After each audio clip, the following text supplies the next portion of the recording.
Welcome back to another episode of Three the Hallway. I'm Tariq Rashad. To my left is Wolfpack John, baby. Wolfpack John. The Knicks lost. and we got on camera right here with us via Zoom. My boy Married Man Rob. Married Man Rob in the building. So, Three the Hallway, the gang's all in town. Got some good stuff for you today. Starting with the NFL, we're going to jump right into it. Recap of Championship Sunday. So we have two new champions. Two new champions going to the Super Bowl. Tampa Bay Buccaneers and repeat champion Kansas City Chiefs. Mm-hmm. They'll be facing off for the Super Bowl in 2 weeks. The losers of this, first loser, second place, Aaron Rodgers and Josh Allen and the Buffalo Bills. So where we wanna go with this, guys? What are we talking about when it comes to these games, these championship games? Better team win? I think the better team win. In both conferences? I think, yeah. Okay. Yeah. I think let's start with the NFC. Bucks, man. I called it last week. Said that the Bucks is going to win. I'm just saying, man. I should be Nostradamus. I'm just saying. I called it all year. I have to put some money into this. I'm just saying. My Super Bowl is exactly what I said. Off the rip, Ty, I can't even take credit for it. But with that being said, I just felt like Tom Brady just shows you his dominance again and why he is considered the GOAT. And most people's books. I'm not going to say who does not consider him the GOAT. He's on his podcast, and he's the one that always talking about Tom Brady being bad. And you know what? That's Rob. But with that being said, I'm just going to say that the Bucks showed the championship DNA. I'll say that. Tom Brady has instilled it in his team. I think that he provides a certain level of confidence in his team. Last year's team was 7-9, so to go from 7-9 to now going 11-5 is saying a lot. The defense is balling, as you've seen last game. They have the most sacks in the playoffs right now with 7.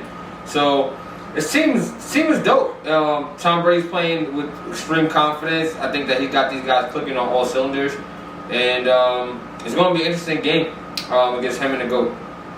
He is the GOAT, but him in the possibly future GOAT. Oh, y'all heard John say Patrick Mahomes was the GOAT. I hope y'all heard that. That's what he was referring to. We got it on camera. There you go. Rob, you want to defend your stature and your position towards Tom Brady? Just listen, man. I'm at the point where Tom Brady is an all-time great quarterback, probably top 2 or 3 in most people's books. He will be number 1. Just me personally, Robert Hunter, he's just not my GOAT. So yes, John, I have quote unquote talked bad about Tom Brady, but he's just not my GOAT. And what happened on Sunday was another reason why he is so great at what he does. Literally all week, I've just been hearing different stats about how Tom Brady has the most this and has the most that, and how it's more probable of Tom Brady making the championship game than it is LeBron making the free throw. And when you hear stats like that, you really do have to take into account about how great he is. It's just that's slander. LeBron don't shoot 46% from the free throw line. No, we talk about championship games. I feel Tom Brady been in 71% of championship games. Something like that. Okay, so once he gets to that pinnacle, it's not. I ain't talking about Super Bowl. I'm saying just getting to the championship game. Okay. His percentage of getting to the championship game is at 70. So I definitely want to give a hat off to Tom Brady. They played with grit this week. They had a formidable foe. They went to Lambeau. They had all the confidence in the world, and Tom Brady did what Tom Brady does. You know what I mean? So shout out to them, man. I ain't got much else to say except for Matt LaFleur should have went for it on 4th down. We're gonna get to Matt LaFleur. I just want to say with Tampa Bay, you mentioned that they were 7-9 last year, and a lot can change, wins and losses, when your quarterback throws 18 less interceptions. Tom Brady threw 12 interceptions this year. Mm-hmm. Jameis Winston threw 30. He also threw 10 more touchdowns to Tom Brady also threw 10 more touchdowns to Jameis Winston as well. Mm-hmm. And also, for what it's worth, going to Lambeau wouldn't be that tall of a task for Tom Brady and Rob Gronkowski. I mean, coming from Gillette Stadium in New England to Foxborough, like, that's what they're used to anyway. I mean, that's what they're used. That was part of, you know, the Patriots championship run. They're bringing in teams like Indianapolis, who plays in the dome, and, you know, other teams that don't necessarily play in those conditions, and they're built for it. They practice in it. But Tom Brady also had an arsenal. The way they put together that offense, they put pieces on that offense. The offense was already pretty good last year. The defense had some really good leaders. Levante David, who was my breakout player defensively of the year. Of course, like I said, his stats won't really show, but this was a very opportunistic defense. Even in this game, 3 interceptions. They caught 1 interception, I believe. They didn't bring it back to the house, but I think one play after Tampa Bay had scored. They turned the ball over. They capitalized. It was fumbles as well. That's what it was. It was fumbles. It's a couple of fumbles as well. So yeah, hats off to Tom Brady, the current GOAT. Now, and I'll give you that. I'll give you that he is the current GOAT.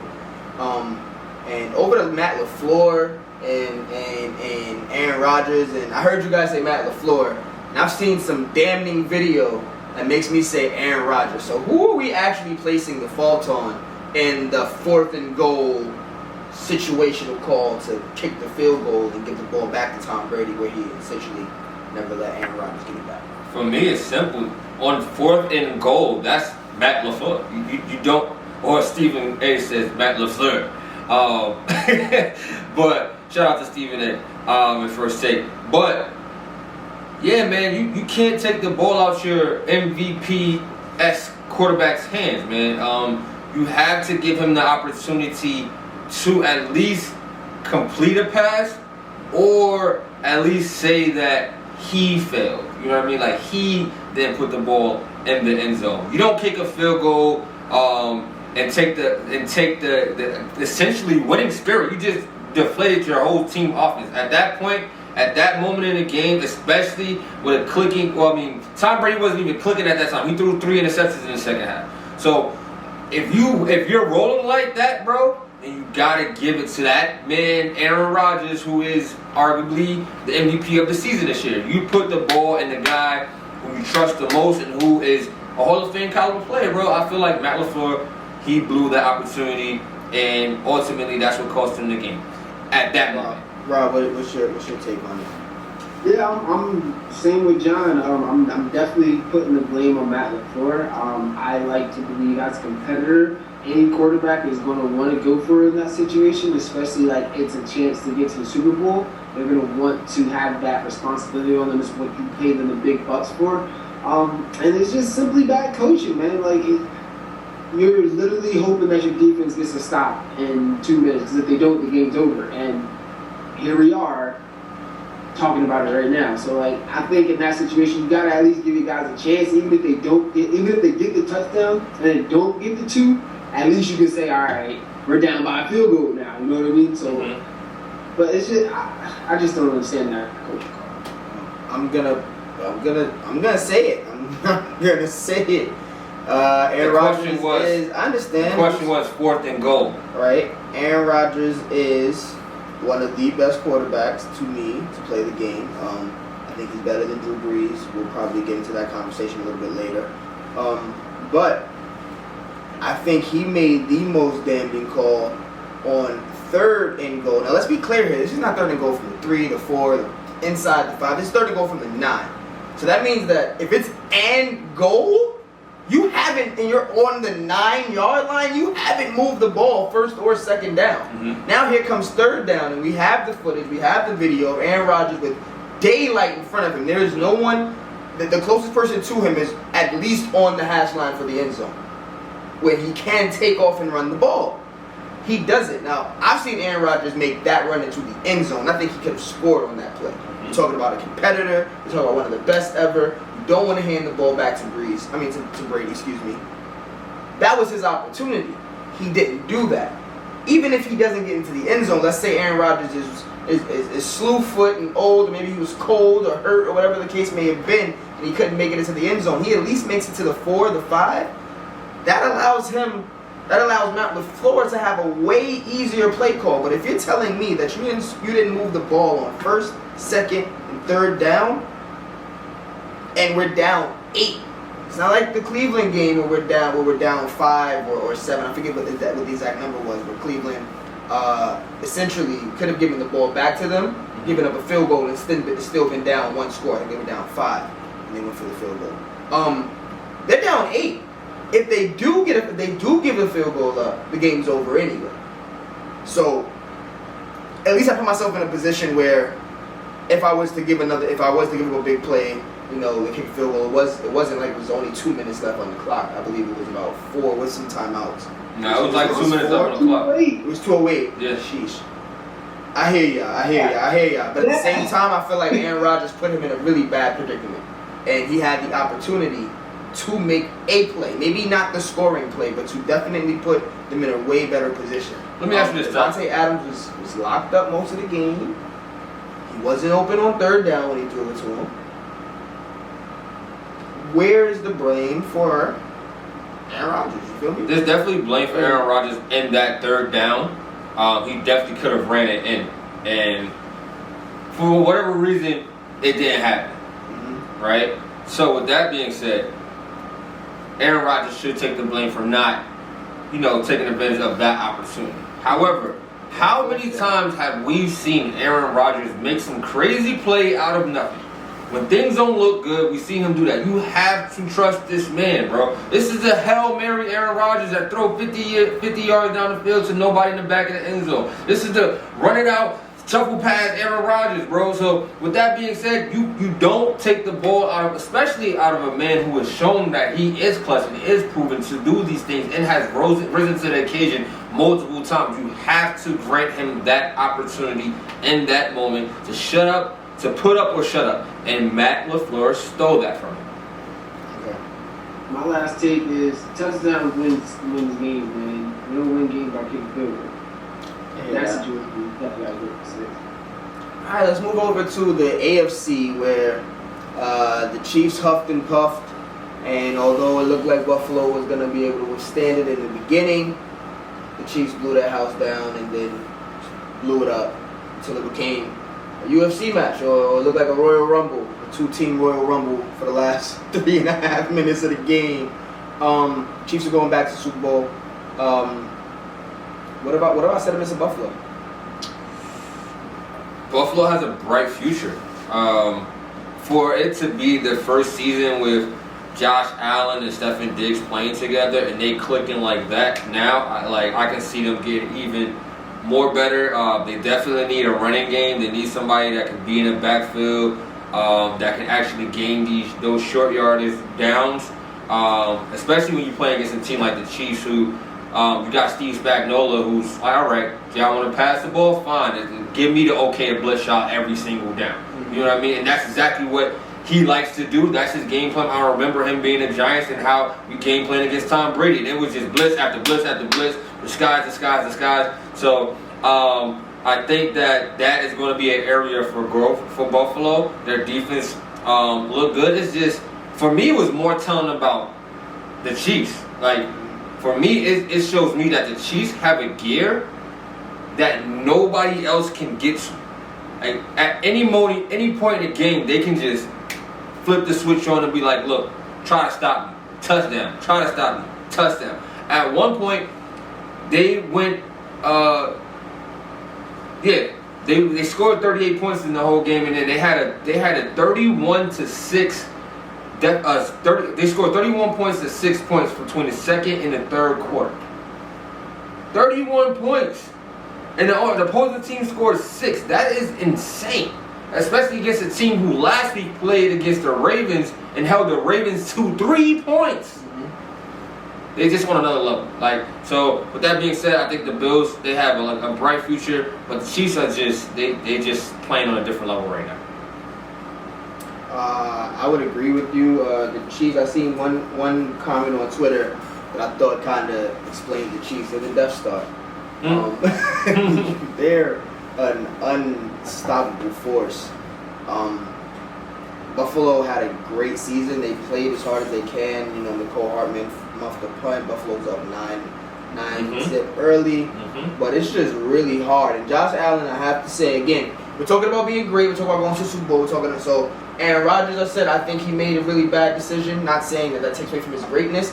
I understand in the moment, but that's what puts you on certain platforms. Josh Allen has to understand that he cannot continue to take 15, 20-yard sacks. Like, granted, you are laying the boom on almost anyone that comes to tackle you. I get that. I respect it. I really do. Like I said 2 weeks ago when I said they can't use him as their primary running back up the gut, halfback, quarterback draws. They need that running back, man. They need but a running back. He also can't think that I can stiff arm someone backwards 15 yards and I'm going to be able to get, because there was that. There was another sack where he lost a lot of yards. There was another play where he was going down with Tyrann Mathieu and he couldn't get it to the line of scrimmage. Yeah. Granted, you have the strongest arm in the league. You are probably the strongest quarterback, probably the hardest to take down right now. But let's be a little bit smarter. And I think that comes with the learning process. When we said that with Josh Allen before, you got to bring the ball down. You got to be a little bit smarter. You can't take certain shots. Out of that class of Sam Darnold and Dan Jones and Gardner Minshew, I think he understood that the most. Even Baker Mayfield understood that a lot. So he'll get there. The connection, him and Stephon Diggs staying after the game, watching the celebration, knowing that's where he wants to be. He wants to be, and I think that can happen for the Bills. The Bills can be one of the teams that stops Patrick Mahomes' what I project to be a dynasty run of multiple championships in a row. Not 2, not 3, not. That's how I feel about Patrick Mahomes and the Chiefs. This could be a team. Buffalo can be a team that can knock them off of the ladder 1 year or two. So kudos to them, but good luck doing anything with the Chiefs. That's all. Period. Buffalo definitely is going to be back. You can just see that team is very, very hungry. And you can see that Stephon Diggs, I just want to give him a little shout out here that he definitely wants it too. Like, I seen a picture of him on social media of him literally watching the Chiefs celebrate. So anytime as a player, like, you force yourself out there and you're witnessing that and experiencing that, that just makes you more hungry for the next offseason. So Buffalo definitely going to be back, man. But the Chiefs, like you said, Ty, they looking like the Death Star right now. All right, y'all. Last topic before we get off this football, John. We're going to move back to the NFC right quick. John wanted to bring this up, so we're going to do it. I don't think so, and I'm saying that before I even tell you what it is. But the question is Aaron Rodgers overrated? So, John, I'm going to give you the floor because I think you and like 6 other people in the world would say this. So, go ahead. I think he is overrated. I said he's overrated. Last season. And this season proves to me once again why I feel as though Aaron Rodgers is overrated. So, this is my thing about Aaron Rodgers. When initially we had this conversation, people were placing Aaron Rodgers in that Peyton Manning, Tom Brady category. Up under it. It was always up under it. No. Continue. People were saying he had the MVPs and touchdowns. He's one of the only players in the NFL to have 2 50-yard touchdown seasons. Have you ever heard Aaron Rodgers go?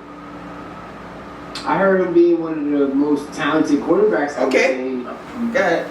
I heard some goat talk. Now, turn this into some curry goat. Chop the goat off, put him in some curry and cook it up because it's not happening. He got ate by food by the real goat. He wound up being grassed by a goat. Eaten. With that being said, this is my thing with Aaron Rodgers. Aaron Rodgers has made it to the NFC Championship 5 times thus far. And out of those 5 times, he's won once. So technically he's won 4 NFC Championship games. Let me give you the rundown of who those teams were. He played against the Chicago Bears in 2011. That was his MVP year, and he beat them 21-14. He didn't get back until 2015 against the Seattle Seahawks, who trailed in that game 19-7 with 5 minutes and 4 seconds left on the clock, and they lost that game, giving the Seattle Seahawks their first championship ring. Right? That's number 1. That's his first loss. Then 2017 he goes against Atlanta and gets spanked 45-27. That's the team that had a 28-3 lead in the Super Bowl, right? All right, we don't gotta say that every time. All right. Following that, he goes against the San Francisco 49ers, where he loses. That's 2019, which was last year. And they lost 37-20. And then this year, coming off of another MVP season, he loses to Tom Brady and the GOAT, going against the Buccaneers 36-31. So, my thing is this. If you are quote-unquote in that GOAT status, you played against two teams. I think that there's one game you should have won in the Seahawks game. The San Francisco game last year, I don't think we was expecting San Francisco to make it to the NFC. We wasn't expecting them to make it to Super Bowl. I expected I expected Aaron Rodgers to make it there. And then this year, you're having an MVP season. You're having the best season in your career. Your defense is booming. My man, Devontae Adams had one of his best career years. You got Aaron Jones. Your other wide receivers are showing up. Lazard and showing up. You saw the boys that be dropping passes and fumbling. That's what you talking about? I'm talking about. We don't got that much time. So I'm gonna say right now, man. Out of all the teams you just named, if you look at the rosters of every single one of them, I bet you he was the worst roster. Every single time, even the one that he won. The best, he is the reason why the Packers are in those situations. And so was if he wasn't in, and so was Peyton Manning, when his teams had no defenses and took his team to multiple championships. I'm not trying to hear that. What do you mean? I'm trying to hear that. He won away from Peyton. Eli Manning has multiple bad rosters, bro. Eli Manning has bad rosters, bro. I'm not trying to hear that, so bro. I'm not trying to hear I'm not trying. When you tell me you got a number one receiver, you got Aaron Jones, I'm not trying to he has the opportunity to. I guess that's all we got for football. We'll be back with more, y'all.